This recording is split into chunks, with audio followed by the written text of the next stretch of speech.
Hi everyone, it's Nadia and Jake. This is Babu Miracle, this is Sedona, and this is Buddy. And today we're going to do something a little different. We're going to talk about the best and the worst movies that we watched last year. There's a lot that we haven't seen, a lot of possibly big awards contenders, like Poor Things, Past Lives, because we don't really have area. We don't have a theater where we can see lots of movies. But with that being said, these are the best ones we've seen and the best ones that we've reviewed on this channel in the past year. Anyways, should we do the worst or the best? let's start with the worst, right? My worst aren't really. We haven't seen each other's lists. No, we haven't. We haven't, like, the worst aren't in particular order, but the best are. So I can go through, like, I have 5 worst. You do one worst, I'll do one worst, and we'll just do all the worst, and then we'll talk about the good ones. We'll save the best for last. All right. Surprise. Strays. Strays? Yeah. Oh, the Strays.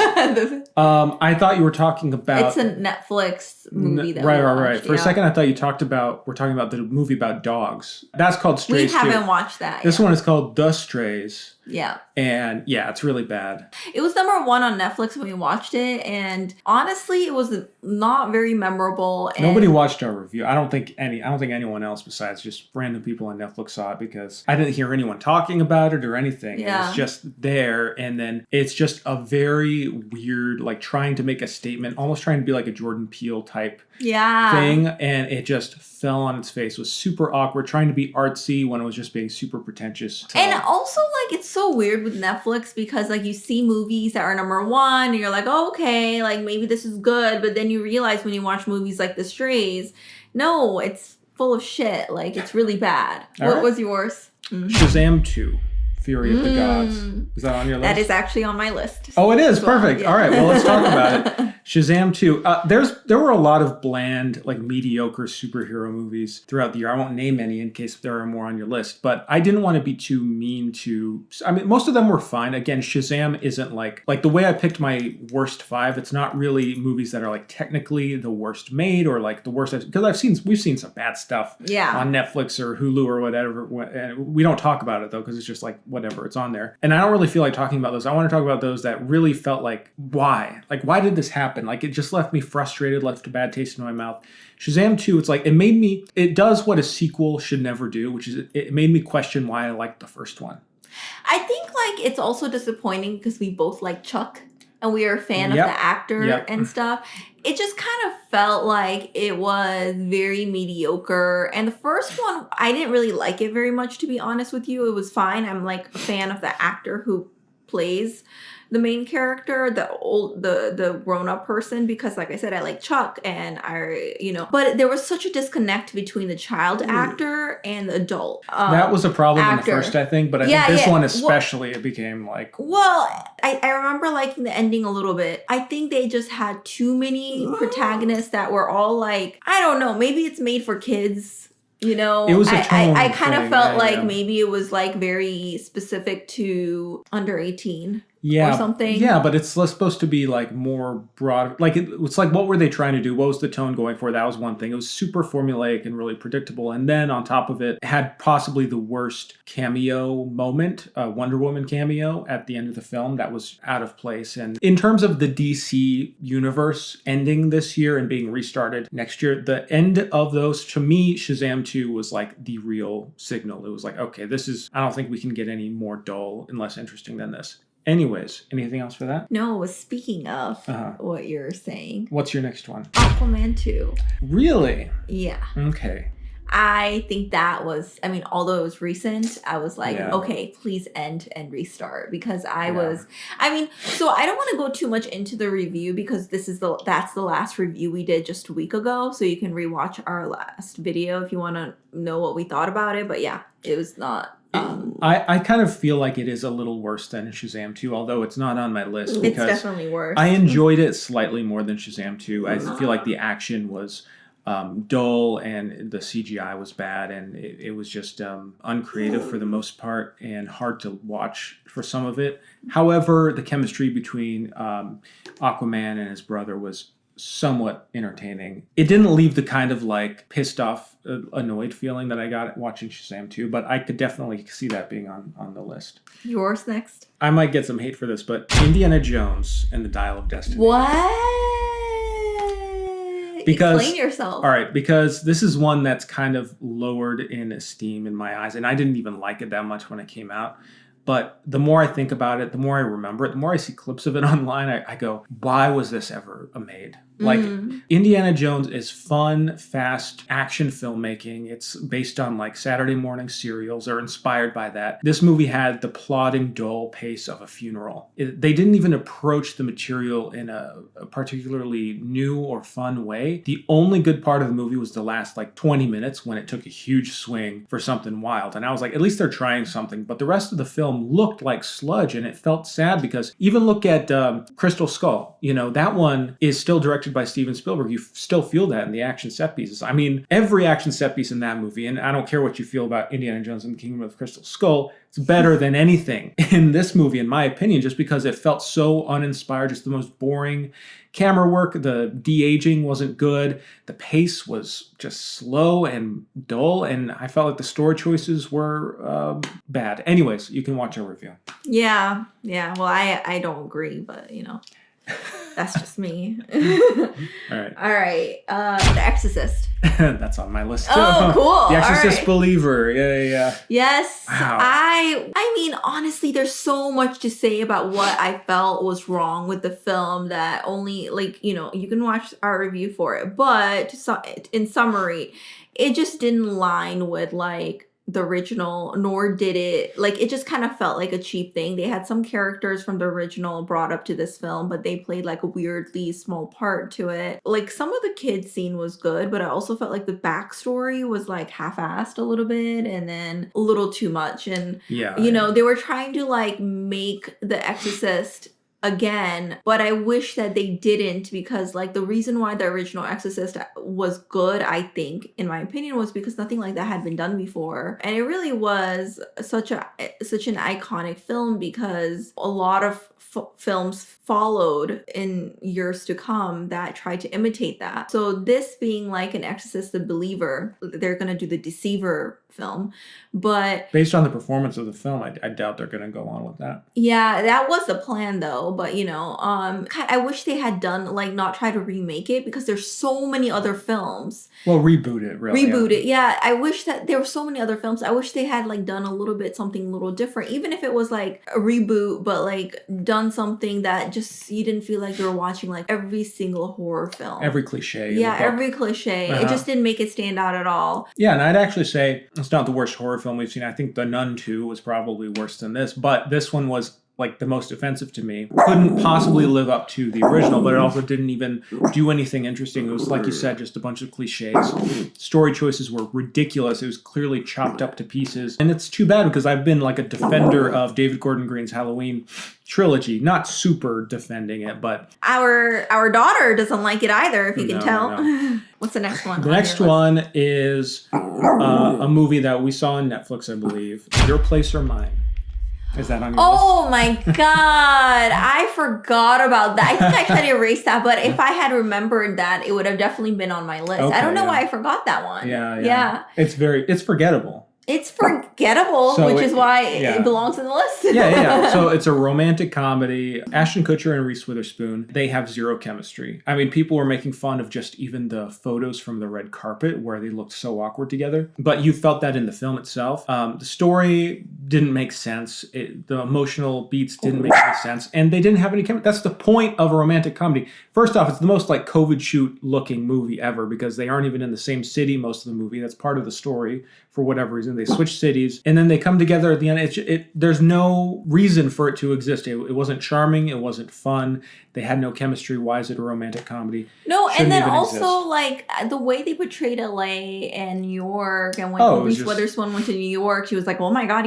And I'm like, you know, I lived in LA for 14 years, so it's like, yeah, you could do that in LA too. Like New York is a different city for sure, but like I don't think any native LA person would. And also, like, like, how could she afford a house in Silver Lake? I mean, I guess it was her parents passed. I don't know. There was just a lot of things that was just like... It was a dumb movie. Dumb thing. And, I mean, it wasn't super significant, but it was just like, it stuck in my mind as being like, God, that's how not to do a rom-com. Anyways. Was that the last one in your list? I have one more, but you go. All right. The Pope's Exorcist. Ah, yes. Was that this year? That was this year, I believe, yeah. Wow. You have 2 exorcism movies on your list. And honestly, my critique are similar in the way that, like, they're both very cliche. Yeah. You know, sometimes you're in a mood for movies like that. Like, I'm not gonna lie, because, like, especially me, I'm a scaredy cat. And so I'm like, okay, I know what's gonna happen. So I know where the jump scares will be. I know everything. So I won't be as scared, right? But it's not as fun. And I don't think it's, like, a little bit more lazy. The ending just turned into, like, a Marvel fight scene. It was yeah. And I hated how they, like, basically made it seem like all the horrible things that the Catholic Church had done in the past, which is historical.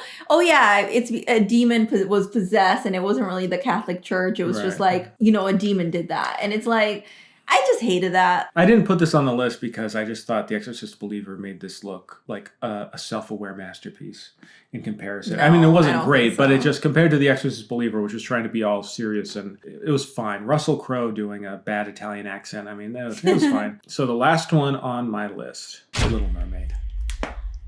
What? No way! I like that film! How dare you! Oh my god. Little Mermaid was like my childhood big film. All right, this is just another in the line. I'm divorcing you. Okay, all right, fine. We'll get to that later. But this was another in the line of Disney doing really bad live action remakes of their movies, adding 2 bad songs. Like the Aquafina song that she sings was just like incredibly obnoxious. First off, I will say Halle Bailey's performance was great. I liked her singing. I thought she wasn't as good in just like the regular acting scenes, but the singing was good. But the whole movie felt like it had no reason for existing. I thought Melissa McCarthy, right, played Ursula. I thought she was at like a 3 when she should have been at an 8 in terms of energy. We took a big shit on the original movie. Like, it just was like, why does this have to be made? It was ugly to look at with the color grading and the CGI. Whole time I was watching this movie going, why is life like this? And it made me depressed. So that's why it's on the list. Okay, well. Anyways, what's your last one?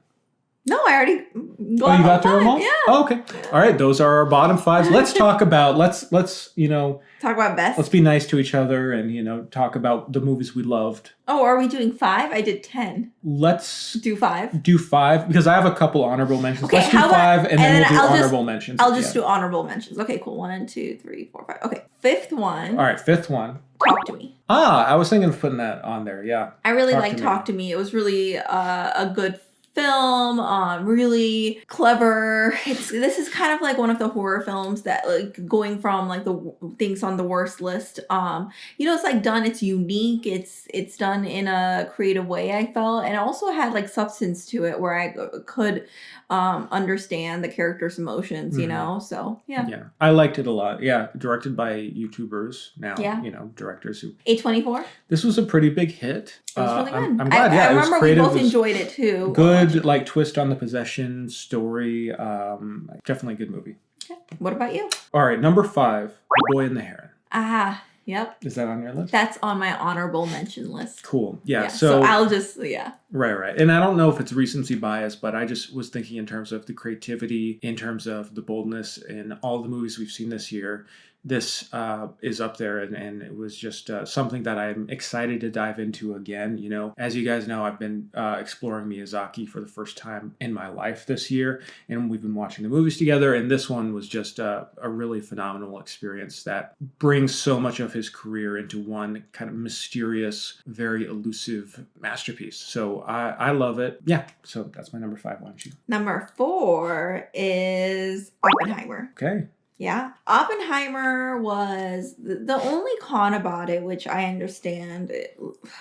So you can watch the full detail, obviously, the review, but it was really long for me. But I also felt like it really moved me. And it's one of the films that, like, I don't know if I realized how much I liked it until I looked back at it retrospectively. And I was like, oh, you know what? That movie. So I would think like you could, if you watch the review, my rating probably went a little bit higher than when I initially watched it. It just had a really nice impact, especially like as I started to watch the interviews with the director, with the cast, and understanding like how much effort went into everything, the research. I think it was based on the American Prometheus book. Mm-hmm. And I really enjoy films like that retrospectively. So I liked it. You? Oppenheimer is on my honorable mentions just because I felt like I wanted to mention other movies. It's definitely top 10. I loved Oppenheimer. Next up, I have John Wick Chapter 4. Is that on your list? That is on my honorable mention. Okay, all right. Yeah, I was just blown away with this. We hadn't really seen any John Wick movies until like right before we saw Chapter 4, just to catch up. Doing a modern retelling of The Good, the Bad, and the Ugly, and I wasn't expecting that kind of ambition. It just was throwing everything all over the place. We got silent comedy, slapstick comedy. We got like epic Lawrence of Arabia cinematography. We've got all sorts of over-the-top set pieces that are so fun. Yeah, the dialogue is corny, but that's what you get going in. It's this ultimate just like genre epic that was so fun to watch in theaters. I don't think I had more fun in an action movie, definitely, this year. It was so funny. It was a really good time. Really, really good time. So that's on my list. For me, number 3 is going to be Barbie. Oh. Yeah. Ooh. That's on my honorable mention, yeah. Okay. It was just really good. It was really fun. Honestly, when I went to go watch the film, it was for the channel, and I didn't really expect too much of it. I thought it was going to be more like Mario film because I watched that a little bit. More fan service. More fan service and stuff. I really definitely didn't think you would like it, but it was really good. It was just so clever. It was witty. It's a great The comedy, actors did a phenomenal job. I really became a fan of the director's work through this film. I really liked the set pieces. It was really well done, and it just felt like retro at the same time modern. It was just really well done. Absolutely agree. Number 3, Beau is Afraid. Is that on your list? No, because I was too afraid. Not on it at all. I was afraid too. Yeah. That movie gave me a lot of anxiety, but I did think about that. It was a well-made movie, but it just gave me so much anxiety that I couldn't rewatch it. It's kind of a movie that's hard to love because it is very like confrontational and tonally bizarre, but I found really funny and exciting and kind of thrilling in terms of like, and scary in terms of like, where is this going to go? Like, what kind of journey is this taking me on? It just had some incredible filmmaking moments, some like great set pieces, some really, really funny jokes. And what I like is that it's very divisive. A lot of people hate this movie, and there are some who really adore it. It kind of reminds me of Babylon in that sense. Not very different types of movies, but at least in terms of like just making something very unique and over the top and just throwing everything at the wall. And I kind of I like those kinds of movies. I like the big experimental, exciting stuff, and the fact that they were able to do this with a big budget. A24, just kind of ultimate freedom for the director. I think that's something to celebrate. I just loved it, and I think it's going to hold up very well over time. And I think people will be a little nicer to it later on. I think it's going to be one of those films that you look back in 10 years and you call it like a classic, to be honest. It's really unique and it's really well done. Yeah, for sure. Yeah. Anyways. Going to number 2. All right. Spider-Man Across the Spider-Verse. And it's like, I really like the first one in the series. This one was so incredibly good. I just love the design. Oh my God, the animation was so good. Mm-hmm. Just the storyline was good too, but it's just the music, the way that everything was scripted and presented. It was just like a chef's kiss for me. It was just really well done. And it's just especially nice to have so much care being given to Miles' character, who's Spider-Man, a person of color, and there's like a lot of like more ethnic stories coming out of it. I just really loved it. Mm-hmm. Yeah, I don't have it on my list, but I thought about it. But it was definitely a great experience. I don't know how I'll feel because I haven't seen it a second time. I've only seen it once. But the only thing that's kind of keeping me, and I know this is going to annoy some people, is that it does feel like half of a movie somewhat. It is. That is one thing that annoyed me too, because I didn't realize it was going to be like part 1 and part 2, or like It literally feels like it ends in the middle of the film, which is annoying. Yeah. But if you know about that before you watched the film, then I think you'll be satisfied. It's just not knowing about it. There's some movies where it's like part one, it still feels like the movie kind of ends a little bit. Kill Bill Part 1, you know, you feel like it kind of comes to a close and then you move on. But this one was like hard cliffhanger, like, and that's fine. Like, I thought that it was good, but it's also like, I don't feel like I'm able to evaluate this one completely or reflect on it in the same way as I will when the next part comes out. But I really enjoyed it. I had a great time in the theater watching it. Number 2 is Godzilla -1. Ooh, okay. Is this on your list? It's on there. Is it number 1? It's number 1. Spoilers. All right. Well, let's just talk about it then. All right. So Godzilla -1. Wow. Wow, I cried in theater when I watched it, and that tells me something about the film myself, because I get really embarrassed. I'm a big crier at home, but in theater I like do everything to suck up all my emotions because I'm embarrassed of like looking weak. I don't know, I'm toxic. I think everyone was crying. There were lots of sniffles. And it's just like there were lots of people in theater, and I just remember everything going silent during certain parts of the film, and just like the way that I experienced it, not only for myself but with the rest of the people in theater. The story was so heartwarming. Everything comes in full circle, and it was just amazing. When I watched part of the Apple show that's out right now, and I just honestly thought this was like Godzilla looked more realistic, and it was just a lot better. And it just, I don't know, I just really liked it, to be honest with you. The storyline was really great. The actors were amazing. The directing was amazing. You were really on the tip of your toes at the ending. You didn't know if like it was gonna end badly, if it was gonna be a happy ending. It was non-predictable for a Godzilla film, and also was really well made. There was a simplicity to it too that is like effective in the way that like a classic Spielberg, James Cameron like action, like well-rounded. The story can be somewhat simple, but it's effective and well-rounded in terms of action, in terms of the heart, in terms of the characters feeling real, the team, like the set pieces, like it just was firing on all cylinders. Just an incredibly made movie that just really hit me. I was just so happy leaving the theater. I mean, it was sad, but it was just like the emotions, like you feel alive, you know. It's just fantastic. Yeah. Well, since your number 2 was my number 1, which we just talked about, why don't you go ahead and tell us what your number 1 is? All right. Well, we talked about your number 2, right? That's Spider-Man. Number 1. This is a little unfair because this is like the one movie we didn't see together. Okay, but I know what it is. Yeah, Killers of the Flower Moon.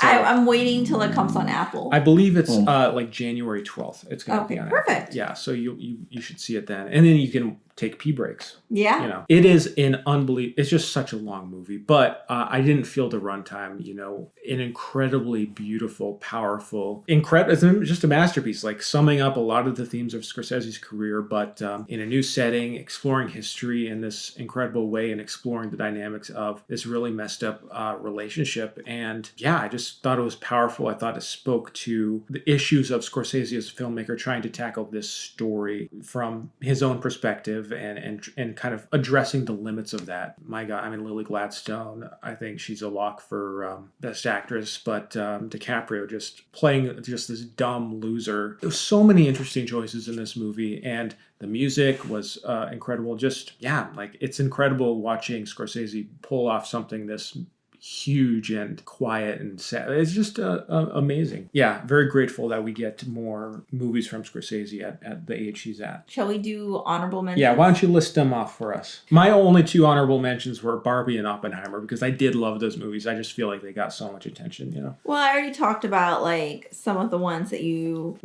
talked about, but the ones that you didn't talk about, Cocaine Bear. Oh, I thought it was really funny. It was fun. It was so funny, and it was unpredictable in my opinion. Okay. I really liked it. The Haunting in Venice. I really liked that one. I liked The Haunting in Venice. I actually thought Indiana Jones and Dial of Destiny. Oh my God. Okay. That was an honorable mention, although it wasn't your worst one. Yeah.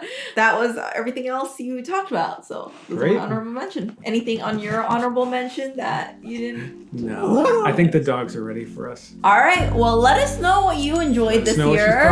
And we'll see you next time. Yeah. Good one, everyone. All right. Bye. Bye.